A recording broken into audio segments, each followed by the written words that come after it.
Meus queridos amigos, muito boa noite a todos. É sempre muito bom poder retornar aqui à Comunhão Espírita de Brasília, casa que nos acolhe, nos dá a oportunidade do trabalho no estudo sistematizado da doutrina espírita. Um grande abraço a todos vocês e aos alunos que já estão se preparando para a aula inaugural que começa hoje às 7h30 da noite. Agradecer ao coral Elos de Luz pela belíssima apresentação. Já dá uma harmonizada em todos os nossos corações. Na noite de hoje, nós iremos falar sobre a educação dos filhos, uma visão espírita. Então, vamos pedir a Jesus, nosso Mestre, a Deus, nosso Pai, que nos abençoe, nos ilumine no aprendizado dessa noite. Para início, como estamos festejando com tanta arte e música, nós vamos ler uma poesia do livro Cartas do Evangelho. O espírito é Casimiro Cunha, a psicografia de Francisco Cândido Xavier, da editora LAC, livraria Allan Kardec Editora. Chama-se Carta aos Pais. Não podes viver a esmo numa estrada indefinida. Um pai tem obrigações das mais nobres que há na vida. Meu irmão, em tua casa, nas ternuras dos filhinhos, personifica o bom senso entre os beijos e carinhos. Por enquanto, a terra inteira ainda é um mar encapelado. Se não dominas a onda, virás a ser dominado. Entende, à luz do caminho, a tua finalidade não é somente a da espécie nas lutas da humanidade. Exige-se muito mais dos teus esforços no mundo. Recebeste de Jesus um dom sagrado e profundo. Se a missão das mães terrestres é conduzir e ensinar, o teu trabalho é de agir no esforço de transformar. Não olvides, não esqueças teus deveres na esfera da educação, fazendo de tua casa a escola de redenção. Um pai que deixa os filhinhos abandonados ao léu não corresponde no mundo às esperanças do céu.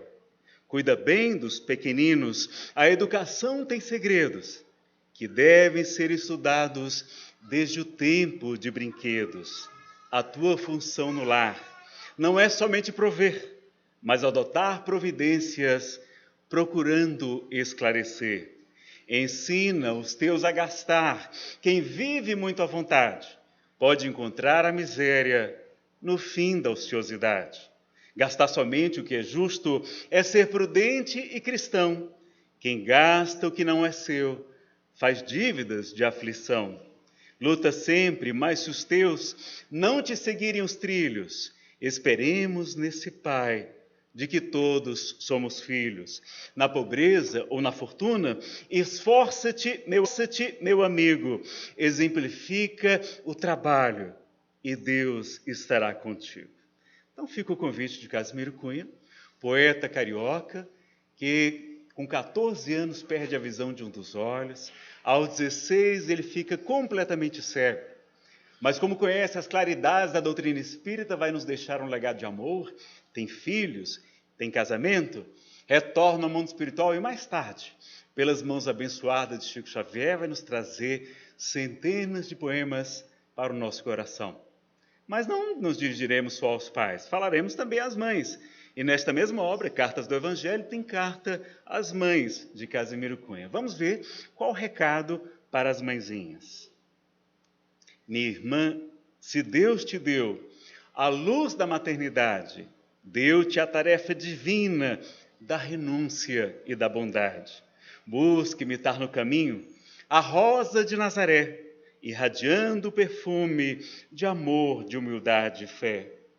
Lembra sempre em tua estrada que a paz de tua missão, é feita dessa ternura que nasce no coração. Contempla em cada filhinho um luminoso sorriso da alegria dolorosa que te leva ao paraíso. Porque ser mãe, minha irmã, é ser prazer sobre as dores, é ser luz, embora a estrada tenha sombras e amargores. Ser mãe é ser a energia que domina os escarcéus é ser nas mágoas da terra um sacrifício dos céus. Pensa nisso e não duvides da grande misericórdia que te deu na senda escura a lâmpada da concórdia. Ouve ainda, tem cuidado com o teu próprio coração, não deixes que se transforme o teu amor em paixão. Muita vez a mãe terrestre, em vez de salvar, condena, porque do amor que redime faz a paixão que envenena. Há muitas mães nos espaços, chorando na desventura, os perigosos desvios de sua imensa ternura. Ama o filho de outra mãe, qual se fora teu também, e estarás santificando teu lar nas luzes do bem. Castiga, amando o teu filho, em teu carinho profundo, prefere o teu próprio ensino às tristes lições do mundo. Recorda que está contigo a missão de renovar, de corrigir, perdoando, de esclarecer e ensinar. Nos teus exemplos repousa a esperança do Senhor, que há de salvar este mundo por meio de teu amor. Então fica o convite de Casimiro Cunha para todos nós. Meus amigos, nós já temos várias palestras gravadas sobre a educação dos filhos. Hoje a gente só tem cerca de 55 minutos, não vai dar para aprofundar muito, mas quem tiver interesse já tem gravados em CDs de MP3, em DVD, se encontra na livraria da casa, e toda a renda é destinada aqui à Comunhão Espírita de Brasília, aos seus trabalhos sociais, à manutenção dessa casa tão bela e que nos abriga com tanto carinho, tá certo? Tem palestras sobre educação de crianças, que é completamente diferente da educação de adolescentes, que já é outra palestra. Tem também uma educação antidrogas, educação para a plenitude. Tem essas 4 gravadas. As demais a gente está no projeto ainda de gravar. Mas a gente poderia falar de educação de enteados, de padrastos, também diferente. Educação dos próprios pais. Educação da sexualidade, também temos palestras sobre sexualidade, além de centenas de títulos de outras palestras que vocês encontram aqui na Livraria da Comunhão. Educação ambiental, de crianças especiais, e educação para a liberdade do espírito, que nós chamamos morte. Não é? Tem muito que falar sobre educação. O que é o que a gente vai tentar explorar na noite de hoje, então? Primeiro, quem educou os tiranos, os déspotas que nós conhecemos na Terra? Educação, o que é que ela tem a ver com o egoísmo? A questão 383 do Livro dos Espíritos, que fala que na infância é como se tivéssemos os filhos como argila molhada, que temos que cuidar enquanto são pequeninos, porque depois o barro seca e fica mais duro, mais difícil. O perigo do apaixonamento dos pais pelos filhos, como a gente viu o Casimiro Cunha se retratar, a questão 385. E o que é que nós devemos ensinar aos filhos? Amor ou respeito? Educação diferenciada? Comparar e desqualificar os filhos? Pedido dos espíritos superiores, o que é que eles pedem antes de reencarnar? Os espíritos nobres, quais os conselhos que eles dão aos seus futuros pais aqui na Terra? Vamos aprender com eles também. Vamos falar da força do exemplo, da separação familiar, não somente separação conjugal, limites, castigos, disciplina, superproteção. A obsessão, que está no livro A Gênese, que completa 150 anos neste ano, individualização, drogadição, filhos difíceis, e a gente vai terminar falando sobre a geração nova também do livro A Gênese, e falar sobre a evangelização infanto-juvenil e evangelho no lar. E essa é a pergunta de José Raul Teixeira. Num seminário em CDs chamado Educação contra o Despotismo, ele vai nos falar que os grandes tiranos da terra, os grandes guerreiros, também tiveram pais, tiveram mães. E quem foram as mães e os pais de Herodes, o Grande, de Gengis Khan, de Átila, o rei dos Hunos, de Nero, de Adolf Hitler? Eles um dia foram pequeninos, foram criancinhas. E será que os seus pais souberam como conduzi-los na estrada da evolução? Vamos analisar. Então é muito importante cuidar da educação dos nossos filhos. Na questão 208 do Livro dos Espíritos, Allan Kardec interroga: os espíritos dos pais exercem alguma influência sobre os dos filhos após o nascimento destes? Resposta: influência muito grande. Conforme já dissemos, os espíritos devem contribuir para o progresso uns dos outros. Pois bem, os espíritos dos pais têm por missão desenvolver os de seus filhos pela educação. E isso constitui para eles uma tarefa. Se falharem, serão culpados. E na 685, no item A, tem um comentário de Kardec, falando sobre a educação intelectual, a das escolas, das academias, das universidades, e da educação moral, da educação no lar, da educação religiosa. Ele vai dizer que há um elemento a que não se tem dado o devido valor, a educação. E ele próprio era pedagogo, era professor, fundou o colégio em sua época. Não a educação intelectual, mas a educação moral. Não nos referimos à educação moral pelos livros, e sim a que consiste na arte, ele chama de arte, de formar os caracteres. Aquela que cria hábitos, uma vez que a educação é o conjunto dos hábitos adquiridos. E olha o que a educação tem a ver até com suicídio. Aos domingos, vocês sabem, nós fazemos aqui a prece pelos suicidas, não é? É uma irradiação, todo um preparo, é uma sessão dedicada aos suicidas. E olha o que Allan Kardec vai nos falar no comentário. A inaptidão para a carreira abraçada, né? A falta de vocação, é uma fonte inesgotável de reveses. Depois, o amor próprio, aliando-se a tudo isso, impede que o homem que fracassou procure recursos numa profissão mais humilde, mostrando-lhe o suicídio como remédio extremo para escapar ao que ele julga ser humilhação. Então, tanto no Livro dos Espíritos como no Evangelho segundo o Espiritismo, os Espíritos nos advertem porque nós temos o mecanismo de defesa do ego chamado projeção. Nós queremos que os nossos filhos sejam bem-sucedidos, sejam tudo aquilo que nós não fomos, e queremos que eles sejam ricos, porque acreditamos que a riqueza é que trará a verdadeira felicidade. E aí obrigamos nosso filho a seguir uma carreira que ele não tem a menor vocação. Às vezes ele é um artista, é taxado de hiperativo ou de transtorno de déficit de atenção, porque ele não consegue se concentrar nas aulas de matemática. O seu pensamento voa nas notas musicais, na dramaturgia, enfim, ele pode ter muitos recursos completamente diferentes. E essa educação padronizada é muito complicada. Porque se podemos ter um filho intelectual, podemos ter outro de um outro perfil, que será um grande empresário, um grande empreendedor. Um homem justo, nobre na sua profissão simples, mas um homem de bem. Mas queremos sim que sejam das melhores profissões. Então, cuidado, porque essa fonte de desgosto pode levar também ao suicídio. Se uma educação moral tivesse colocado acima dos tolos preconceitos do orgulho, jamais teria sido apanhado desprevenido. Olha aí. E qual o maior defeito da humanidade? Vocês lembram?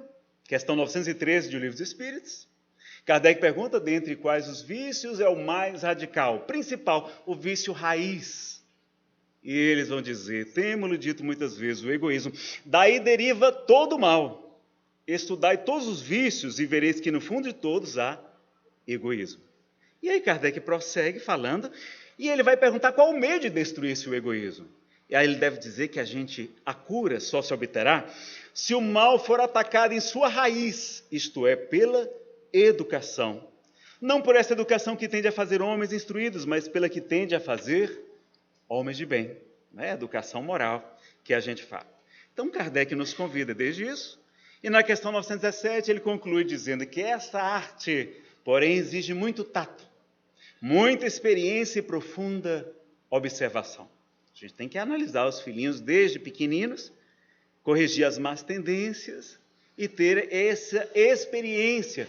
Os Espíritos nos dizem que os pais devemos nos inteirar dos métodos, dos meios de educar melhor os nossos filhos.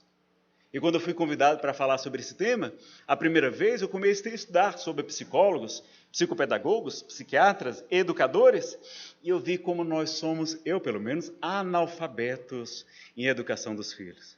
Então vamos estudar, vamos buscar recursos na psicologia, na psicopedagogia, enfim, nas várias áreas que nós temos à disposição. E um grande educador, psiquiatra e especialista em dependência química vai falar da importância também da infância. Olha o que ele vai dizer. E Samitiba, do livro e do programa, tem um programa no YouTube, vocês procuram depois, Quem Ama Educa. Tem também o livro Quem Ama Educa, Adolescente. Tem um livro magistral sobre drogas chamado juventude, drogas, anjos caídos, porque os pais acham que os filhos são anjinhos do céu. E quando descobrem que eles estão usando drogas, percebem então que seriam como anjos caídos. É um dos melhores sobre o tempo.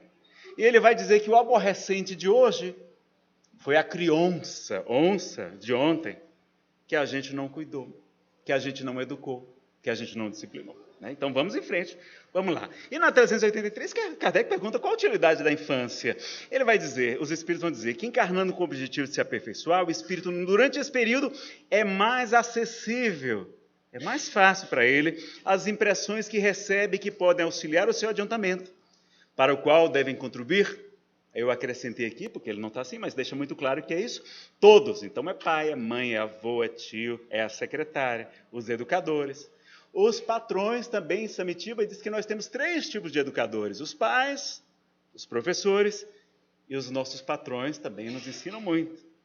Então eles vão falar da importância da evangelização, de estar mais brando, mais acessível, é quando se pode reformar o seu caráter e reprimir os seus maus pendores. É uma missão sagrada, ele nos fala.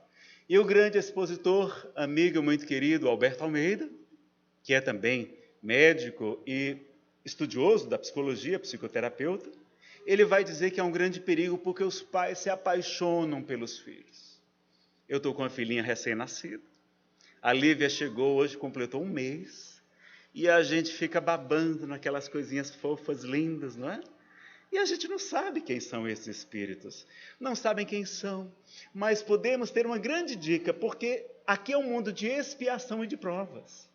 Um mundo de purificação, onde reencarnam aqui, em regra, há raríssimas exceções, espíritos imperfeitos, espíritos que somos mais maus do que bons. Nós não somos bons ainda. Quem já venceu o egoísmo? Quem aqui já superou as ilusões do orgulho? Então nós somos mais maus do que bons. Então receberemos em nossa casa, em regra, espíritos maus, e espíritos imperfeitos como nós. E precisamos estar atentos a isso. Não achar que são anjinhos caídos do céu, porque eles são lindinhos mesmo, encantadores. E às vezes aquele menino veio direto do umbral. Graças a Deus, não é porque foi resgatado, estava lá sofrendo, diz que a fila é muito grande para reencarnar, deve ser, porque aqui é muito melhor do que muita gente está no mundo espiritual, não é assim? Então vamos agradecer e cuidar para não se apaixonar tanto, como também Casimiro Cunha nos falou, não é? E aí, Kardec pergunta, e qual a razão dessa mudança que se opera no caráter do indivíduo em certa idade, especialmente ao sair da adolescência? Por que eles mudam tanto? Aquela criança doce, maravilhosa, se torna realmente uma pessoa difícil, um jovem complicado? Claro que temos os hormônios, né, a testosterona. Claro que temos a influência dos amiguinhos, da escola, da mídia, da cultura. Claro que temos, né, a onipotência juvenil, que a psicologia já identificou também. Nós, quando somos jovens, sabemos de tudo, achamos que nossos pais são caretas, não sabem de nada, e nós, então, nos arvoramos a querer saber de tudo. E como a gente comete bobagem? Eu não vou contar para vocês aqui para ninguém ficar depressivo, mas o que eu aprontei, eu era teu. Olha que coisa. E curioso que essa questão da infância, a psicologia moderna também identificou. Eles vão dizer, os psicólogos, que a personalidade do ser humano está formada por volta dos 7, 8 anos de idade. 7, 8 anos a personalidade se forma. A gente vai se instruir, vai se melhorar, mas o mais importante é esta primeira infância. É até os 7 anos. Depois vamos sim insistir, mas é mais fácil mexer lá. É de novo que se desentorta o pepino, não é assim que se fala? É verdade, não é? Então os espíritos falam, é que ele retoma a sua natureza e se mostra tal qual era. Não sabeis o que elas são. Mas aí o amor da mãe vai avançando, não é? E tem só aquela aparência de inocência. Mesmo a uma criança má por natureza, suas faltas são encobertas pela inconsciência de seus atos. Não somente Kardec, mas também Emmanuel, no livro O Consolador, vai trazer e reforçar a importância da infância, das noções religiosas, da exemplificação na família. E vai falar do período infantil. Vai dizer que é o mais sério, o mais propício à assimilação dos princípios educativos. Até aos 7 anos, olha aí, falou antes da psicologia, o espírito ainda se encontra em fase de adaptação. Suas recordações do plano espiritual são mais vivas, está mais suscetível de renovar-se o caráter. E aí vai falar do lar tão importante e da grande missão das mães, das mulheres, sobretudo. Não é? Fica lá o item 108 e 109 do Consolador para vocês. E o que é que os espíritos superiores pedem antes de reencarnar? Vocês já se perguntaram isso? Bom, no livro Nosso Lar nós temos um exemplo. André Luiz está na casa de Lides, aquele enfermeiro, voluntário trabalhador que o atende.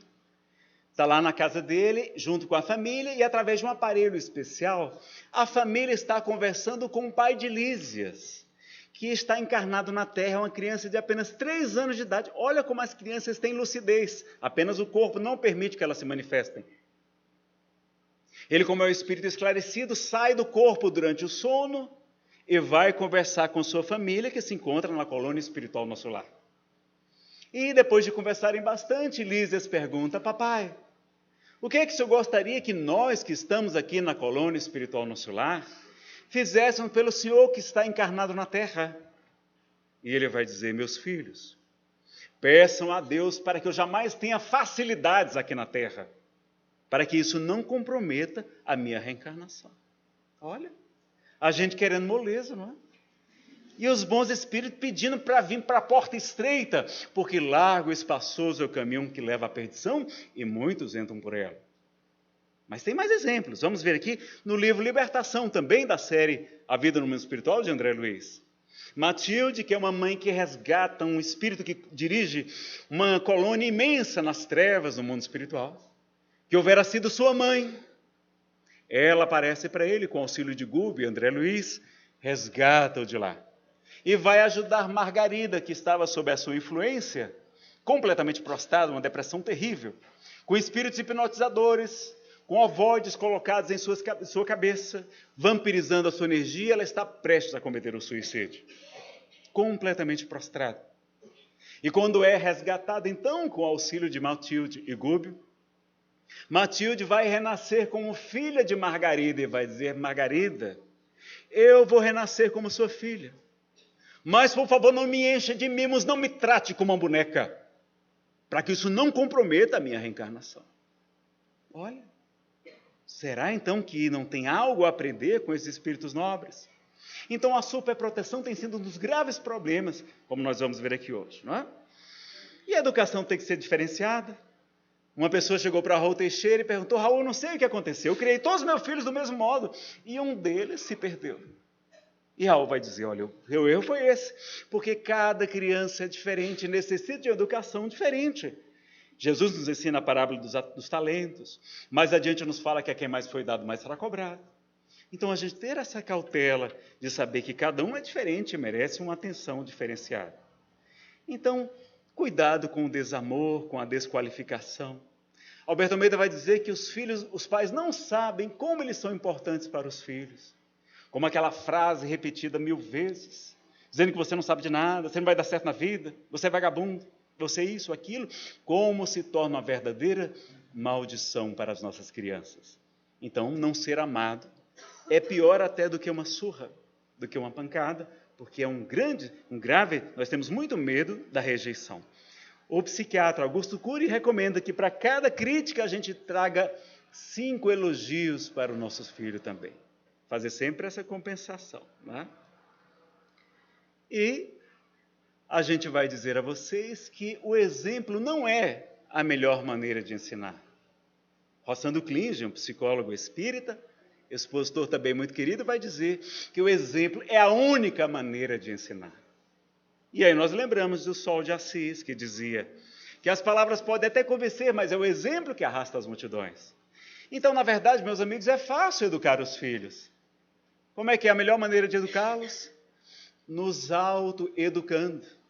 Porque, como ensina Maria Montessori, elas têm mentes absorventes, elas estão ali filmando tudo o que a gente faz, é Ctrl+C, Ctrl+V.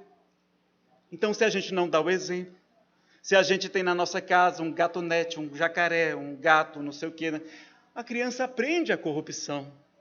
Quando ela vai para a padaria comprar o pão e ela não devolve o troco, o pai não exige e ela vai juntando, eu fazia isso. O que é isso que vai virar mais tarde? Desvio de verbas públicas. Olha, graças a Deus eu não estou nessa área. Mas a gente tem que cuidar desde novinho. Então, a questão do álcool, que é a pior das drogas. A gente, às vezes, até estimula as nossas crianças, né? Tem muito cuidado, muito carinho com as nossas irmãs. E a disciplina? Bom, vocês lembram do célebre diálogo de Chico Xavier nas margens do açude? Ele pergunta: Chico, você aceita trabalhar na mediunidade com Jesus? E ele responde: sim, se os bons espíritos não me abandonarem. Eles não abandonarão, mas para isso você precisa estudar, trabalhar muito e esforçar-se no bem. E o senhor acha que eu estou em condições de cumprir isso? Sim, desde que você observe os 3 pontos básicos do nosso serviço. E quais são eles? Disciplina, disciplina e disciplina. Mas não esqueça de estudar, trabalhar muito e esforçar também, que é o mais importante, tá? Então, não é ser uma figura autoritária, detestada pelos filhos em sua casa, mas ter a autoridade, sobretudo moral, do exemplo da nossa própria vida. E os limites? É curioso que a gente tem que aprender a colocar limites. E por isso o mestre dos mestres vai nos ensinar que o vosso dizer seja sim, sim, não é não. Porque os filhos descobriram uma arma muito poderosa chamada insistência. E eles ficam pedindo: pai, deixa eu ir, pai, deixa eu fazer isso, pai, deixa eu fazer. E o pai já não aguentando mais, porque nós temos um outro grave defeito chamado impaciência. Que aí depois de 50 pedidos a gente não aguenta mais, e para se ver livre, vai, então vá, tá certo. E aí Samitiba vai dizer que nós destruímos uma sequência de nãos com sim. Então, se é sim, é sim, se é não, é não. Se ele insistir, meu filho, eu já disse que é não. Se você insistir, eu vou ter que colocar você de castigo. Então, colocar limites é muito importante para nós, porque a gente vai criando nossos filhos muito à vontade. A gente coloca na gaiola dourada o passarinho, e ele preso na gaiola não aprende a voar. Nós atrofiamos nossos filhos com a superproteção. E mais tarde, quando abrirmos a jaula da gaiola, a porta da gaiola, ele vai ter que ir lá fora competir com as outras crianças que acordaram cedo, que trabalham desde jovens, que valorizam o seu dinheiro, que são econômicas, que sabem trabalhar, que têm determinação, garra e coragem. E o nosso filho atrofiadinho, o passarinho preso na gaiola, quando libertado é devorado pelas feras. Então não vamos fazer isso com nossos filhos. É preferível que a gente faça ele chorar, porque se a mãe não faz isso, mais tarde, nós iremos chorar por ele. Então, como Casimiro fala, é melhor a minha lição do que as aflições do mundo, as decepções. Então, cuidado, porque a gente faz muito isso. Lá em casa, papai foi muito permissivo e a mãe também muito bondosa. E nós ficamos tudo atrapalhadinhos, nossos filhos. Teve um que parou de estudar, o outro não terminou a faculdade. Papai colocou uma empresa para a família, nós colocamos lá, eu com 18 anos, trabalhando na empresa, chegava tarde, saía cedo, não corria atrás, não valorizava. Resultado, quebramos a empresa. Porque a gente não aprendeu a valorizar. Então, ter esse cuidado, não é? Estimular a disciplina. Só que a gente tem um problema grave, que é a culpa que normalmente as mães sentem pela ausência do lar. Porque há hoje uma ditadura do trabalho feminino, não é? Haroldo Dutra Dias nos fala isso. Ele vai dizer que a mulher hoje ela não pode escolher ser mãe. Por que a gente não pode colocar como missão da nossa vida ser mãe, ser pai? Porque aí há outra pergunta: você não trabalha? Não, eu cuido dos meus filhos, eu cuido do nosso lar, etc. Ela pode se realizar também, mas há uma ditadura. A mulher hoje tem que ser executiva. Não é verdade. Vamos ter limites também. Aí, como a gente fica mais fora de casa, a mulher fica com muita culpa. E aí faz tudo o que as crianças pedem para conquistar o seu amor. E pior, a separação conjugal. E não bastasse a separação dos cônjuges, acontece a separação da família. E o pai, agora longe de casa, quer agradar o filho para ter o seu amor. E aí faz tudo o que a criança pede. A mãe, por outro lado, também. E assim nós destruímos a educação dos nossos filhos. Grande problema hoje. Eu trabalho na Polícia Federal. Lá a gente tem acesso às fichas dos criminosos. E quantos deles, meus amigos? Tem lá, mãe fulana de tal, pai ignorado. Os homens temos abandonado as mulheres. Abandonando as nossas crianças, que é a nossa missão e que será prestado conta. Então, as mulheres hoje são pães, elas são mães e são pais, mas a criança precisa ter a paternagem, os limites, a educação do pai, que é muito importante. Ensina Whitcourt. E também a maternagem, sim, a ternura, o acolhimento, que é mais característico das mulheres. Ela precisa dos dois para poder seguir com tranquilidade. Então, cuidado. E a liberdade dos filhos, eles têm que conquistar a confiança dos pais. É como a gente empinar pipas ou papagaios, ensina Alberto Almeida. Se você segurar muito, o papagaio não sobe. E se você der corda demais, ele cai também mais adiante. Então, é uma coisa de cada vez, não é? E a gente deve ter amor ou respeito. Rossando Klinge, em uma palestra, tem disponível no YouTube, ele vai dizer que sua mãe, um dia ele comprou um abadá, aliás, ganhou de seu avô, e queria ir para aqueles carnavais fora de época. Ele ainda muito jovenzinho, chegou lá todo feliz e a mãe disse, você não vai. Aí ele se revoltou e vai dizer, e a senhora ainda quer que eu lhe ame. E ela vai responder, quem disse a você que eu quero que você me ame? Meu filho, o amor é um sentimento muito nobre para uma criança, para um jovenzinho.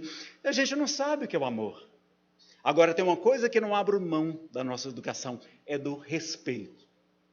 E os nossos pais, quando fazem isso, mais tarde têm o amor dos filhos e também o respeito deles. Mas a gente quer ser o amiguinho dos filhos, está errado.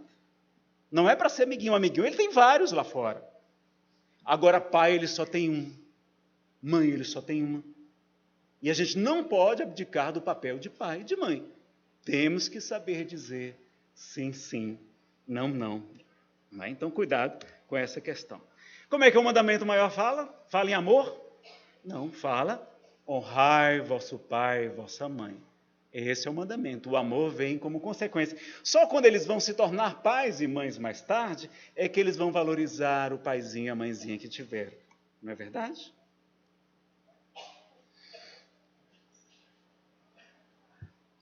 Já falamos aqui. Jesus fala que quem é fiel no pouco também é fiel no muito. A separação familiar, acabamos de falar. Os castigos. O mais importante é a criança saber que há consequências para os seus atos. Não é? Nós precisamos usar isso de maneira pedagógica. Mas é muito importante saber se comunicar com os pequeninos, porque às vezes eles não compreendem. E aí se revoltam com a reprimenda, com o castigo, não é com a palmadinha, porque eles não entenderam exatamente. Então, a gente não deve ensinar a agressão como solução para os conflitos dos nossos filhos. Vocês concordam em agredir um adulto para educá-lo? Não, não é? Então, a gente tem aquela educaçãozinha. Não é? Não precisa ser tão frouxa, mas também não vamos espancar as nossas crianças, porque isso não é adequado. Não assustá-las, ainda mais com discriminação. Olho negro, olho velho, olho guarda, homem do saco. Ficar assustando as crianças não é melhor. Se a criancinha faz uma birra e Samitiba diz, deixe ela lá e saia. Como ela não vai ter plateia e as crianças são muito dependentes dos pais, ela vai parar e vai correr atrás da gente. Então dá uma série de dicas, hoje a gente não vai ter tempo de falar muitas dicas, não é? E aí ele vai dizer, informe o castigo e saia, não fique esperando o feedback, o retorno não é? Fica lá. E eu trabalho para os jovens? Bom, pessoal, mente vazia, oficina do mal. Jesus fala que até hoje eu trabalho, meu pai também trabalha. O exemplo de Chico Xavier, Chico vai trabalhar criancinha na fábrica de tecidos. E foi uma bênção para ele, porque se não fosse o padre Sebastião Scarzelli, que vai recomendar isso ao pai, o pai teria colocado Chico Xavier num manicômio, num hospital psiquiátrico. E como precisava daquele dinheirinho, vai manter o Chico a salvo do hospital. Eurípides Bassanufo, pequenino também, trabalhava com os pais, não alcançava nem o balcão do armazém do seu paizinho. Ele ia até a estação de trem, ajudava a carregar malas para ganhar alguns trocados. Ia até o Riacho Borá, pescava e com o dinheiro dos peixinhos, levava tudo para a sua mãezinha. Ela lhe dava uma parte, ele ia comprar livros, que era a sua grande alegria. Era comprar livros. Então, o trabalho, não é? Sobretudo para o jovem. Porque aí se ele tem que acordar cedo, senão o patrão vai cortar o ponto dele, vai demiti-lo, aí ele já não vai para a balada chegar tão tarde. Não vai se embriagar, vai evitar as drogas. Então veja como tudo ajuda na nossa educação. O patrão também é educador, diz Samitiba. Nazareno, dependência química. Cuidado, não vamos ficar também tão assustados, porque uma coisa é experimentação, e quase todos os nossos jovens vão experimentar, sobretudo o álcool, que mata 6 vezes mais do que todas as outras drogas juntas. Depois tem o uso eventual, na festinha, tem os abusos, até chegar à tolerância que leva à dependência química. Mas a gente tem que se instruir, conhecer estar apto a lidar com essas questões tão graves no dia a dia. Investigar as causas, diz o psiquiatra Dr. Wesley Assis, que todos os anos vem aqui na comunhão para participar de um seminário sobre dependência química. Ele não fala de droga, ele fala de educação, de como combater a recidiva, não é? Como tratar a dependência química. E ele vai ensinar em um dos seus seminários que existem as comorbidades. Então, quantas vezes o jovem vai para o álcool porque tem depressão, tem uma fobia social muito grande e ele fica feliz com o álcool porque deixa o mais solto, mais desinibido. Quantas vezes nós vamos para o cigarro, para a maconha porque temos um transtorno de ansiedade generalizada, temos um transtorno obsessivo compulsivo.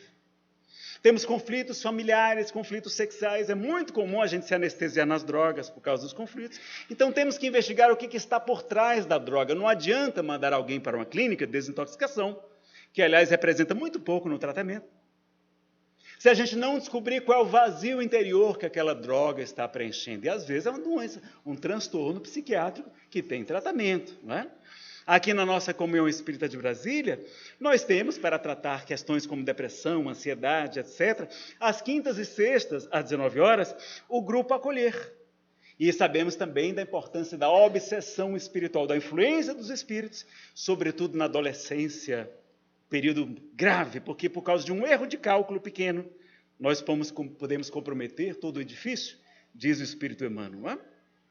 Então está aqui o nome dele, anotem, procurem lá na livraria, tem DVDs, tem CDs de MP3, tem no YouTube também esse excelente psiquiatra e educador, Wesley Assis. Tem os alcoólicos anônimos, narcóticos anônimos, amor exigente, a gente precisa conhecer. E temos também 3 grupos aqui para tratamento de dependentes químicos e seus familiares. Começa todo mundo junto, divide, fica os dependentes num grupo, as familiares no outro, e a gente aprende o que a gente não sabe nada sobre dependência química. Precisamos estudar sobre esse assunto. Funciona segundas e quartas às 19 horas até 20h50 e aos sábados a partir de 9 da manhã. Sabemos que também no livro A Gênese, Kardec vai chamar a vulgarização da mediunidade, aquela profecia de Joel, que vai dizer que nos últimos tempos, diz o Senhor, derramarei do meu espírito sobre toda a carne.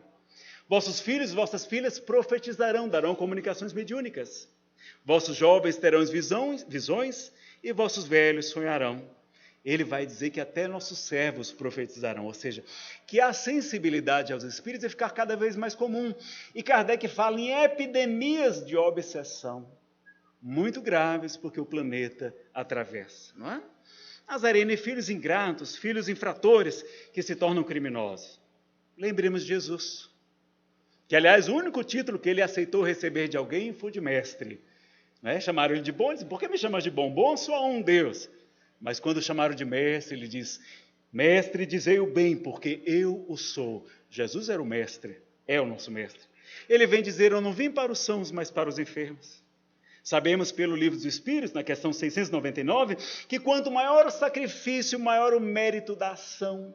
Então, quanto mais difícil for o menino, maior o mérito. No livro Nosso Lar, Dona Laura, a mãe de Lísias, vai dizer a André Luiz que quando ela lhe é confiada crianças para tomar conta, o seu bonusório é contado em dobro. Olha que maravilha. Pessoal, se criança conta em dobro, menino difícil deve contar por 10, por 100, não é? Vamos aproveitar. Nós não temos que transformá-los em anjos, temos que transformá-los em um pouquinho melhores do que quando chegaram aqui na Terra. Esta é a nossa missão. Não vamos virar um Bezerra de Menezes, um Chico Xavier numa única encarnação. Não é? E o Evangelho segundo o Espiritismo, o que é que fala no item gratidão dos filhos para os pais? No capítulo 14, honrai vosso pai e vossa mãe, no item 9. Eles vão dizer que a missão de criar crianças difíceis não é difícil como parece. E Deus recompensará grande e enormemente os pais e dará outras oportunidades de concluir a tarefa. Olha que coisa linda. E é fácil educar os filhos, basta nos autoeducarmos, porque o exemplo arrasta as multidões. Tem a parábola do filho pródigo. Olha como Jesus fala da alegria do pai por aquela ovelha perdida, aquele filho difícil é a menina dos olhos, não é? Ele diz ainda, digo-vos que assim haverá maior júbilo no céu por um pecador que se arrepende, do que por 99 justos que não necessitam de arrependimento. Assim também é da vontade de vosso Pai que está nos céus, que nenhum destes pequeninos se perca. Jesus fala da ovelha perdida, da alegria de recuperar aquelas crianças. E, para nos alegrar ainda mais, a geração nova, que no livro A Gênese, Kardec nos explica, os espíritos superiores também falam, que nessa época de transição planetária começariam a reencarnar crianças para transformar a sociedade, promovendo o planeta de expiação e provas em mundo regenerador. E vamos ter a excelente notícia, não é? Crianças índico e criança cristal não são um termo propriamente espírita, não, tá, pessoal? Vamos sempre preferir a geração nova, é mais adequado, não é? E nascer no lar espírita é uma bênção incalculável. Vamos ter mais filhos, vamos já ajudar a reencarnação. Né? Divaldo nos revela que Jesus autorizou a reencarnação de 1 milhão de espíritos superiores para promover a transformação do planeta em um mundo melhor. E eles vão reencarnar preferencialmente nos lares, com uma boa educação religiosa, onde os pais velem para que eles não se percam na sua missão. Que outra recomendação você pode dar, Nazareno, para a gente? A evangelização infanto-juvenil. É uma campanha permanente da Federação Espírita Brasileira. Esta casa oferece também aos sábados, vou colocar aqui os horários para vocês, de crianças de 4 até os 18 anos e também ainda tem a mocidade. E a gente sabe que conhecereis a verdade, e a verdade vos libertará. Deixai vir a minhas criancinhas, nos ensina Jesus. E temos como rostrando pergunta: você obriga o seu filho a ir para a escola? Sim, obrigo. Mas para a evangelização, ele tem um livre-arbítrio. Eu vou esperar que ele, quando cresça, escolha qual a religião que ele quer. Será que isso é adequado? Rossando vai dizer, olha, se a educação que a gente vai aprender na escola, que a gente aprende um monte de coisas importantes, mas que muitas vezes não usaremos mais na vida. Nunca mais. Nós exigimos que o nosso filho vá. Por que não obrigamos nosso filho para ir para a evangelização? Quando ele vai aprender os valores que vai utilizar por toda a eternidade. Nós vamos tirar isso dos nossos filhos? Não. Então você vai dizer, meu filho, existe programação reencarnatória. Você não veio por acaso para aqui, para a nossa família. E antes de reencarnarmos como nós combinamos no mundo espiritual, eu lhe prometi dar a melhor educação que fosse possível. E como eu acredito que a doutrina espírita é adequada, você vai sim frequentar a evangelização. A mocidade espírita. Aquele núcleo que ele não precisa provar, utilizando drogas, utilizando álcool, a maconha, dirigindo em alta velocidade para ser aceito. Os jovens têm muito problema de autoafirmação. E como é importante, então, ter aquela família de amigos da evangelização, os jovens, como proteção para os nossos filhos. Há pesquisas científicas mostrando que muitas das pessoas que não entraram nas drogas foi porque tiveram educação religiosa quando crianças. Então, como é importante. Vamos trazer o nosso filho, vamos apresentar Jesus a ele, e não somente na casa espírita, mas também no culto do Evangelho no lar. Outra campanha permanente da Federação Espírita Brasileira, 20 minutos, uma vez por semana. Nós estudamos o Evangelho segundo o Espiritismo, ou um dos Evangelhos, comentar com a nossa família, e ali receber a proteção dos espíritos superiores. São levantadas barreiras eletromagnéticas, diz o livro Os Mensageiros, de André Luiz, protegendo a casa daquela senhora que ora junto de 3 crianças pequeninas, com muito amor, transformando o lar em um local de auxílio. Agradável, André Luiz, ele se sente tão bem naquela casa, não sabe por quê. A gente lê em voz alta, porque muitos espíritos não conseguem ler os nossos pensamentos ainda, estão perturbados, recém-desencarnados. Eles acham que estão sonhando ou que enlouqueceram porque falam conosco e a gente não responde. Então vocês já sabem agora, né, que se começarem a conversar com as pessoas e ninguém responder, atenção. Pode ser que você já esteja do lado de lá, não é? Eu falei isso no nosso grupo de ESD, Estudo Sistematizado da Doutrina, e um senhor levantou a mão e disse, Nazareno, pois eu acho que eu já desencarnei. Eu disse, mas como? Por quê? Porque lá em casa eu falo, minha mulher não me escuta, meus filhos não me obedecem. Eu acho que eu já desencarnei, às vezes acontece, né? Mas vamos então, e se instrua, tem folhetozinhos, tem na internet sobre o culto do Evangelho no lar, não é? Então, obrigar para a evangelização, a recomendação do psicólogo Rostando Klinge, também de Raul. Aqui na comunhão, nós teremos o início das aulas agora dia 3 de março, não é? É aos sábados, tem a infância, tem 2 turnos, você pode escolher, olha que legal. Das 14 às 15h30 e também de 15h45 a 16h45, uma horinha só. Tem atividades para os pais ao mesmo tempo. Tem a juventude de 15 a 18 anos, que é a atividade de 2h30 às 3h30, e aulas 3h45 às vezes. Tem até o ESD da mocidade. Que maravilha que essa casa oferece. Tantas opções para nós, gratuito. Olha que legal.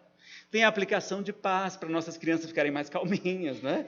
Para ajudar na saúde, os pais se instruírem, estudarem sobre a educação dos filhos. Quando é que começam as matrículas? Agora. Começaram dia 17 de fevereiro, ontem. Vamos aproveitar, não é? Vamos aproveitar, basta trazer uma foto 3x4, certidão de nascimento ou o RG do matriculado.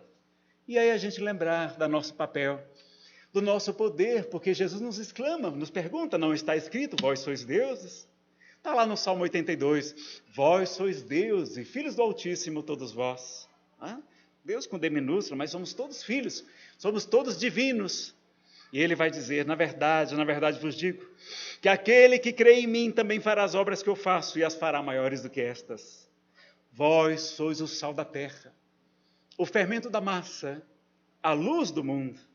Brilha a vossa luz e resplandeçam as vossas boas obras diante dos homens, para que eles glorifiquem a Deus, nosso Pai, que está nos céus. E quando a gente estiver aflito, preocupado, perguntando onde está Deus diante das mazelas do mundo, das dificuldades, vamos lembrar do poeta sergipano José Soares Cardoso.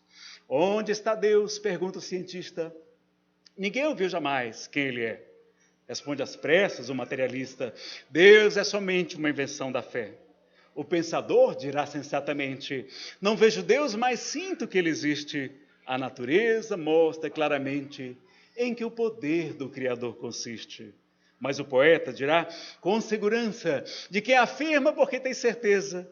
Eu vejo Deus no riso da criança, no céu, no mar, na luz da natureza. Contemplo Deus brilhando nas estrelas, no olhar das mães fitando os filhos seus, nas noites de luar claras e belas, que em tudo pulsa o coração de Deus.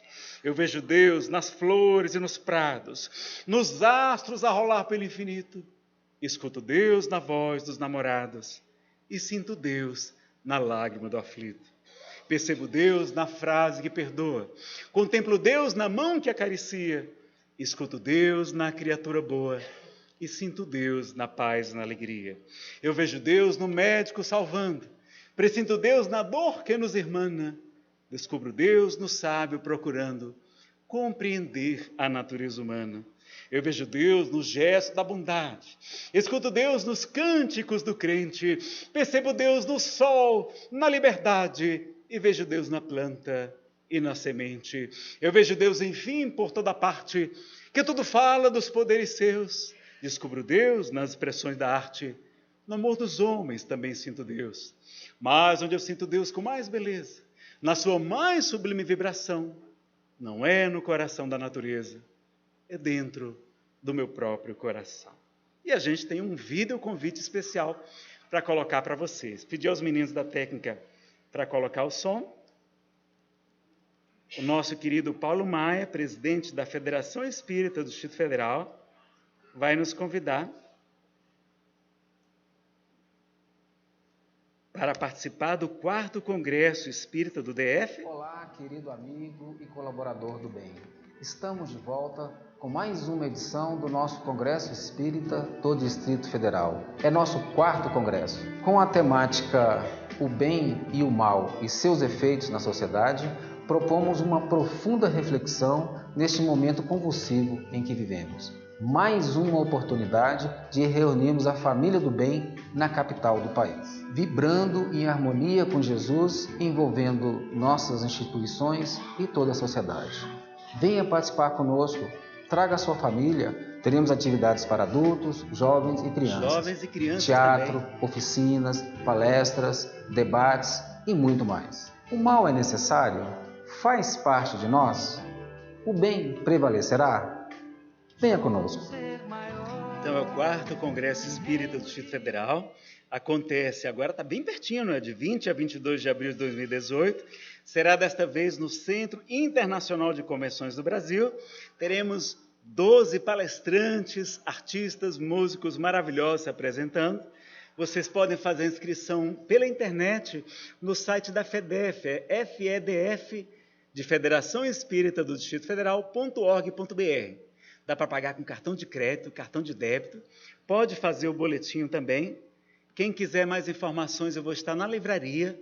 Quem quiser fazer sua inscrição também, a gente deve ter voluntários ali fora. Se não tiver, eu vou estar na livraria também fazendo inscrições.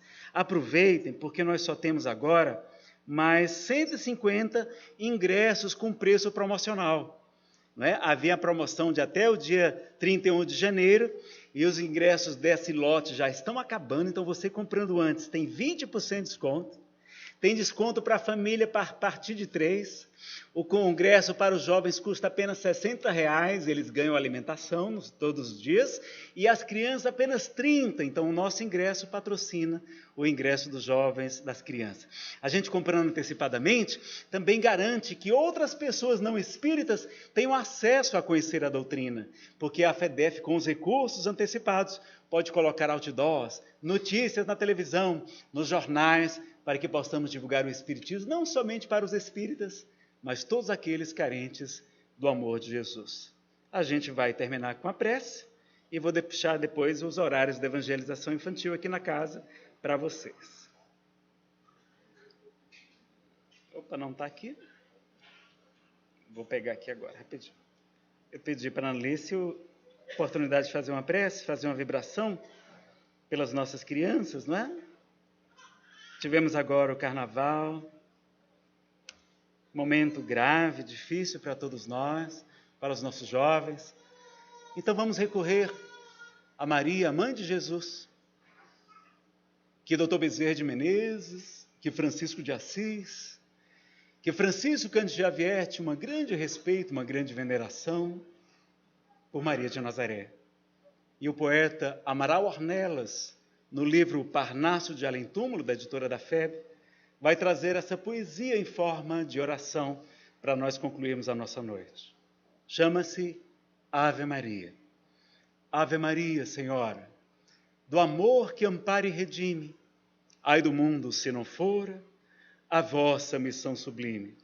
Cheia de graça e bondade, é por vós que conhecemos a eterna revelação da vida em seus dons supremos. O Senhor sempre é convosco, mensageira da ternura, providência dos que choram nas sombras da desventura. Bendita sois vós, Rainha, estrela da humanidade, rosa mística da fé, lírio puro da humildade. Entre as mulheres sois vós, a mãe das mães desvalidas, nossa porta de esperança e anjo de nossas vidas. Bendito o fruto imortal da vossa missão de luz, desde a paz na manjedoura, as dores além da cruz. Assim seja para sempre, ó divina soberana, refúgio dos que padecem nas dores da luta humana. Ave Maria, Senhora, do amor que ampara e redime, ai do mundo se não for a vossa missão sublime. Então, mãe querida, abençoa todos nós, abençoa os pais e as mãezinhas, abençoa os nossos jovens, nossas crianças, para que possamos transformar o nosso país em um mundo melhor, em um local abençoado, de paz, de felicidade e de fraternidade entre todos.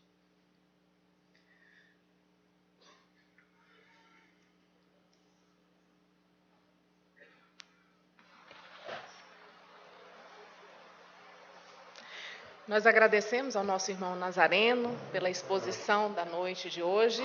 Lembrando que o nosso irmão vai estar em frente à nossa livraria, dando autógrafos, onde tem vendas de CDs, DVDs, não é, Nazareno? E que nós também podemos ter as informações do Congresso com maiores detalhes. Agradecemos a presença de todos, que tenhamos um bom final de semana, uma boa semana, envidando esforços continuados para podermos nos educar, para educar os nossos rebentos, dizendo graças a Deus, graças a Jesus, que no próximo domingo possamos novamente aqui estar presentes. Tenha uma boa noite, muita paz para todos. Queremos lembrar que permaneçamos sentados, que a chamada para o passe será feita daqui a alguns segundos. Amém.